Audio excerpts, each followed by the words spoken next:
Next up in the world of solving quadratic functions, we're going to solve some quadratic functions by factoring. A couple of examples here.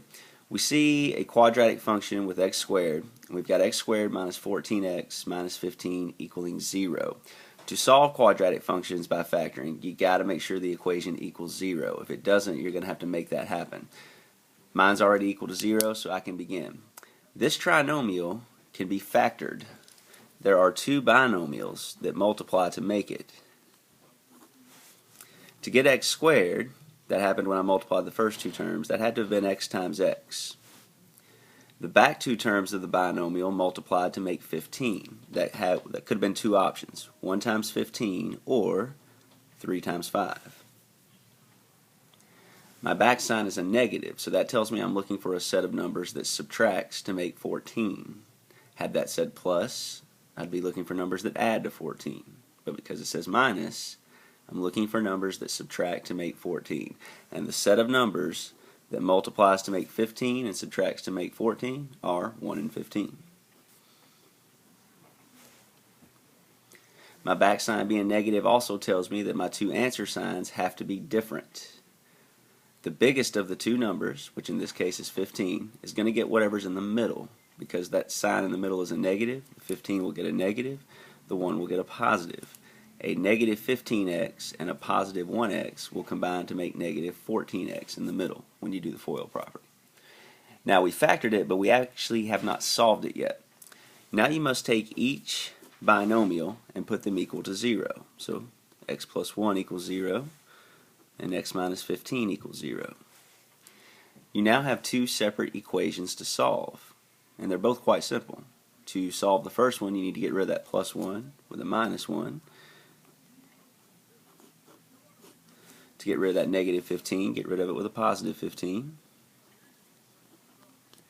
And you find out you have two solutions here. X is negative 1, x is positive 15, which means that on the coordinate plane, negative 1 would be a point that it hits, and then 15 all the way out here somewhere would be a place that it hits on the x-axis.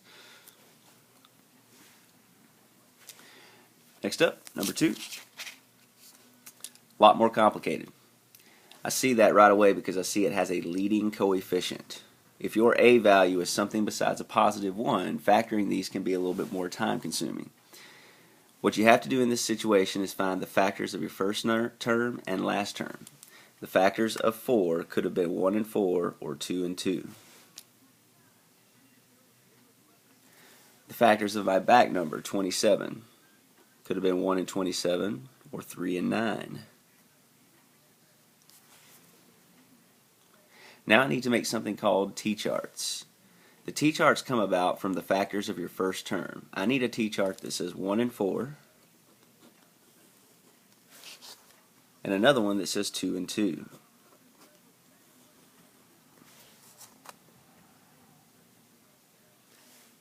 That came from these two set of numbers.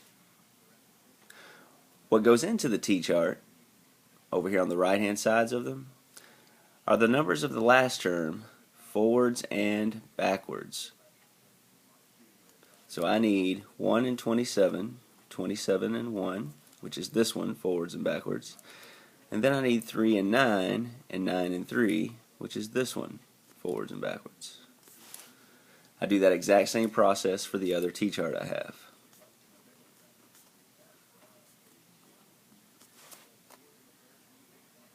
Now before I start doing anything to the t-charts, I want to know what I'm looking for. My back sign is a positive, so it tells me I am looking for a set of numbers that adds to make 24.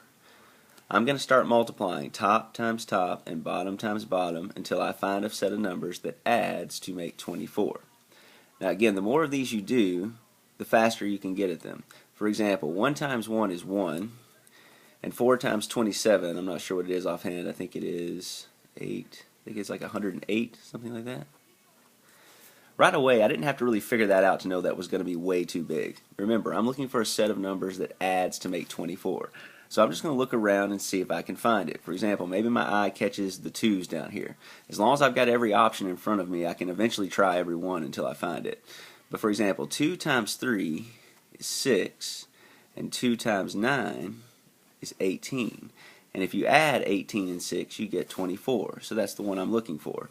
A T-chart 2-2 with numbers 3, 9 will make what it is I'm looking for. Something to add to make 24. 2 times 3 is 6. 2 times 9 is 18. 6 plus 18 is 24. So that's my winning combination. So now I'm actually going to do the factoring part. My front two numbers will be 2x and 2x, whatever was in front of the T-chart. And my back two numbers will be 3 and 9. But in this situation, I want to make sure I put them in the correct parentheses. Considering that the 2's are the same, doesn't really matter here. Now I have positive sign. That tells me that my signs are the same. They'll both be whatever's in the middle. So these are both going to be negative. Now I've done the factoring, but I have not done the solving. I need to take each one of those binomials, put them equal to 0. Each equation is a two-step equation. I've got a number being subtracted and a coefficient to get rid of. So I get rid of the negative 3 with a plus 3. 2x equals 3. Divide by 2. And one of the places it crosses the x-axis is at 1.5. Next up, I add the 9. 2x equals 9. Divide by 2, and x equals 4.5. The second place it crosses the x-axis. Have a good day, Bears.